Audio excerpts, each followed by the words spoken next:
Hey, good afternoon. We're sitting here in Missouri in one of the Redneck Hay bale blinds here. We're overlooking one of our food plots here. The deer have been running pretty good, even at evening times. Through here, I've got a pretty good little pinch sitting right over in here. So I've got the camera aimed out this window, and hopefully we'll have a pretty good shot, of a mature deer if he moves through here this evening, or one of them does. Going through here, so we definitely look forward to this evening. It's November 12th. I got a southwest wind throughout the evening hunt here, so it's pretty warm. But we're sitting here right there during the rut, and as we came in here around 1:45, there's actually a couple of does already in here that they kind of just ran off. So they didn't blow or anything, so they definitely saw us, but we were able to sneak in here without a whole lot of activity, being busted out of here. So we'll see what happens this evening and take you guys along for the hunt.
Eh.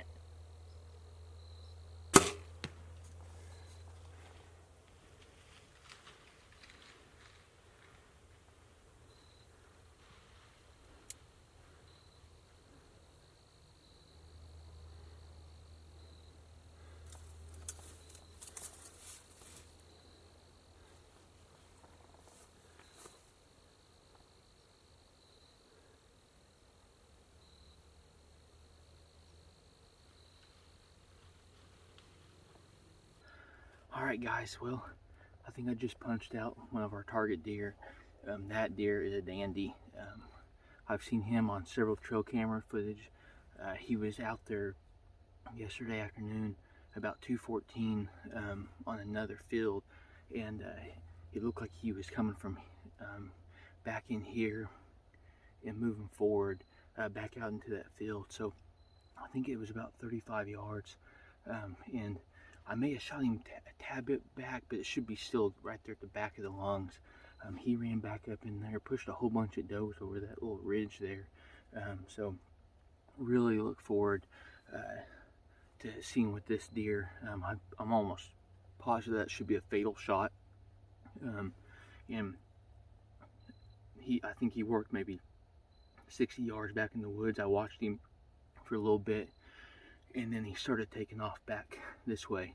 I didn't hear him crash, but I think that deer is probably just going to lay down and expire right there. So we're sitting right at 4 o'clock. So that deer actually was moving extremely early, but during the rut, some of the best deer hunting you can get, can come early. And it was frustrating to see. As I was walking through here, I saw several deer in this food plot, and I just kind of took my time in, coming in through here. And although, a lot of times those deer will push additional deer back off, it just worked out very, very well. I watched him right through here on this window, and couldn't ask for a better shot opportunity. I actually put all my money in this shot opportunity. I had these windows slightly up, or actually about 75% up, where I could see, but based off that Cuddelink system, it was so key for that system to be able to tell me, hey, the majority of those deer are going to come this way, and right there he was. So we'll give him some time there, and then we'll get on the track job and take you guys hopefully for a successful recovery.